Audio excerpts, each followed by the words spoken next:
Vous écoutez un podcast du studio Flamboyance.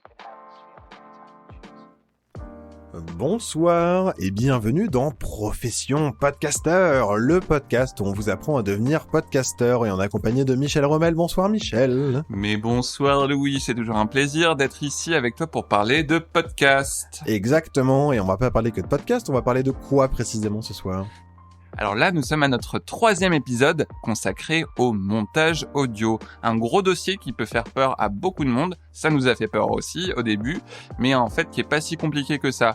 La fois dernière, on avait vu les bases du montage et aujourd'hui, on va plus se concentrer sur l'editing. Voilà, qui est une phase particulière du montage. Donc on rappelle, il y a d'abord l'enregistrement, le dérochage, l'editing. Et ensuite, on est à l'editing, qui est vraiment le montage à proprement parler.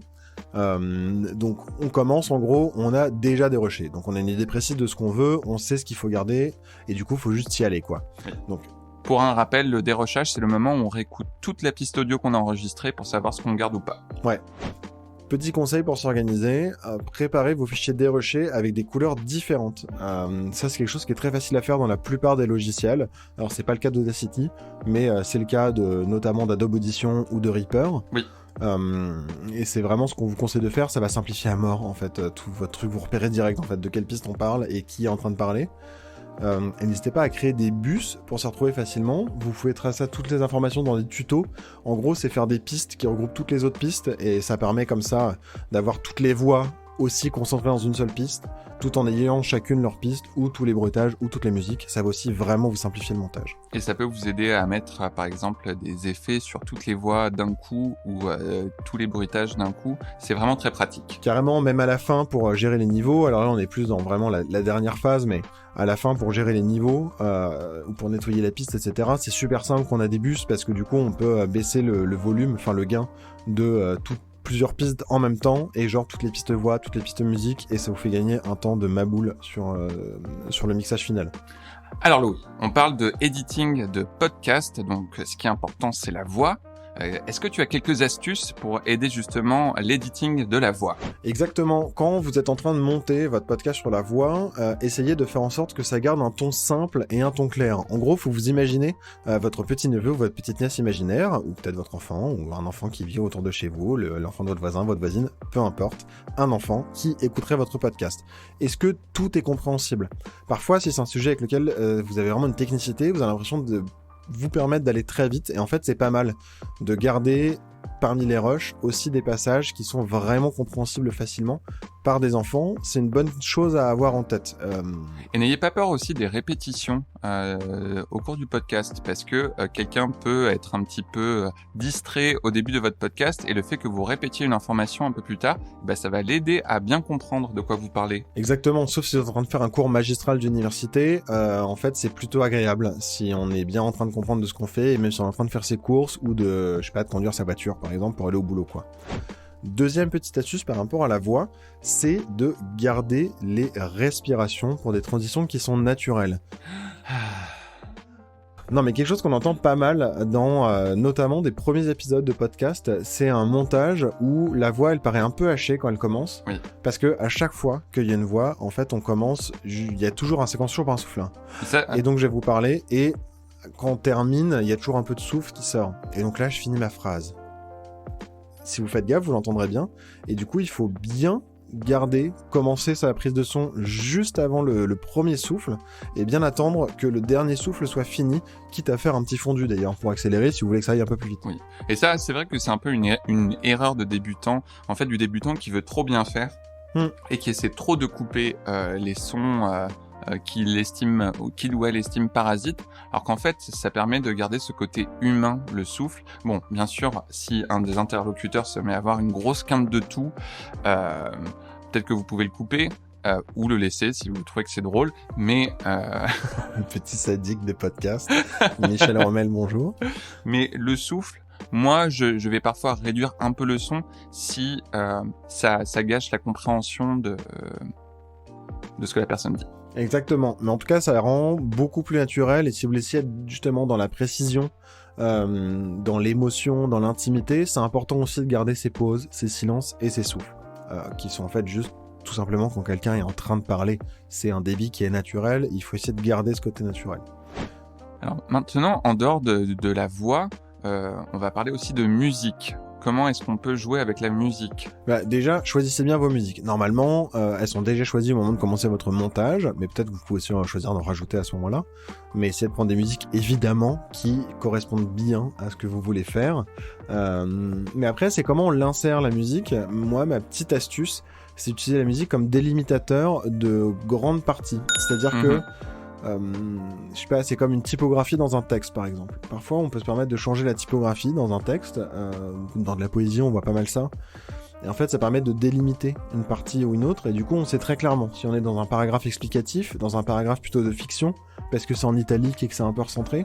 Et ben, c'est un peu pareil pour la musique. Ça permet comme ça de se repérer instinctivement et de savoir si on est dans un moment d'explicatif, un moment un peu d'émotion pour votre podcast, ou au contraire un moment vraiment péchu. Voilà. Moi, c'est un peu ce que je conseille. Attention, la musique, c'est quand même une arme à double tranchant. Il faut vraiment qu'elle soit bien choisie. Et parfois, ça peut donner aussi un côté un peu fictionnel. Si vous essayez, par exemple, de faire quelque chose justement d'assez naturel, la musique, parfois, ça peut donner un côté un peu artificiel. Moi, dans Profession Podcasteur, je mets de la musique tout le temps. Parce qu'en fait, c'est un podcast où on vous explique des choses et on raconte aussi un peu ce que nous, on a fait. Mais du coup, on n'est pas là dans l'intimité, l'impression intime. Si on compare par exemple avec Brut et Combini, ils mettent beaucoup de musique et parfois c'est un peu étrange parce que c'est des gens qui racontent des choses hyper sincères. Ils le font un peu moins maintenant, mais c'est des gens qui racontent des trucs hyper sincères et en fait il y a une musique derrière, genre un peu. Ouais. Moi c'est vrai que je vois la musique un peu comme une espèce d'oreiller qui permet d'un peu soutenir le propos, mais ça doit pas prendre le dessus, sauf si vous faites peut-être un podcast sur la musique. Dans ce cas-là, c'est différent. Et utilisez toujours des musiques libres de droit, ça se trouve facilement sur Internet. Faites attention à ça. Enfin, toujours. Ou alors, assurez-vous d'avoir les droits. Oui. Vous pouvez aussi choisir de payer les droits à une musique, mais en tout cas, c'est important. La musique, c'est déposé, il y a des gens qui bossent dessus, donc c'est normal que le travail soit rémunéré. C'est ça. Et il y en a qui font le choix de rendre leur musique libre d'utilisation, mais faites une petite recherche Internet, ça se trouve très facilement. Carrément, il y a plein de bibliothèques.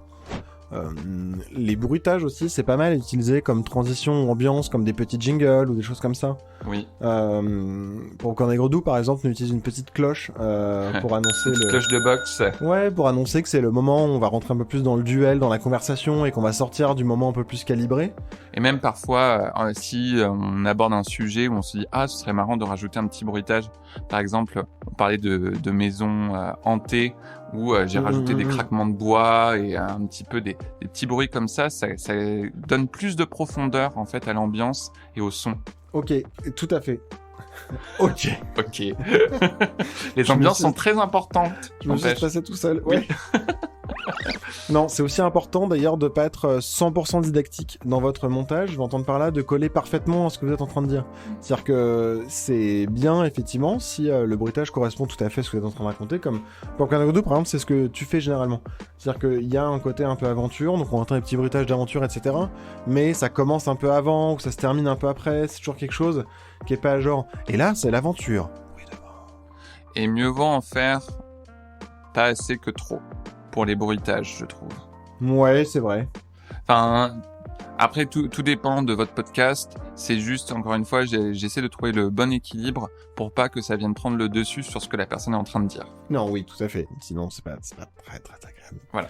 Ça, c'est clair. Et aussi, soyez patient et indulgent avec vous-même. C'est très long de monter. Il faut faire beaucoup de choix. Et parfois, on va être très content du résultat. Et 2 mois plus tard, quand on va le réécouter, on va se dire « Ah non, ça marche pas du tout. » C'est pas grave. C'est plutôt l'inverse d'ailleurs. C'est qu'au début, on n'est pas content du résultat. Ça, c'est vrai. Et en fait, c'est plutôt quelques jours après, on se dit « Bon, en fait, c'était cool et je suis content d'avoir fait ça comme ça. » C'est vrai que j'ai eu plus de bienveillance sur mes anciens épisodes que lorsque je les ai sortis. Mais c'est pas grave. Dans tous les cas, c'est pas grave. On apprend en pratiquant. Non mais carrément, et gardez bien en tête que le montage, c'est la chose qui prend le plus de temps dans votre podcast. Vraiment, hein. Enfin, on a mentionné un peu déjà auparavant, sauf que nous, ça prend au moins autant de temps que la conception et l'enregistrement du montage de l'épisode en tant que tel. Après, même en fonction de l'émission, ça peut prendre parfois un peu plus de temps que l'enregistrement. Ah oui, non mais j'entends enregistrement et préparation, quoi. Ah oui, c'est-à-dire l'écriture, etc., la création de la pochette. Franchement, le montage, c'est le truc qui prend le plus de temps à faire. Et même j'y pense nous, dans notre travail avec nos podcasts comme Profession Podcaster et Popcorn et Gredou, dès lors qu'on a vraiment établi une structure claire pour nos podcasts, ça a vraiment facilité le montage par la suite.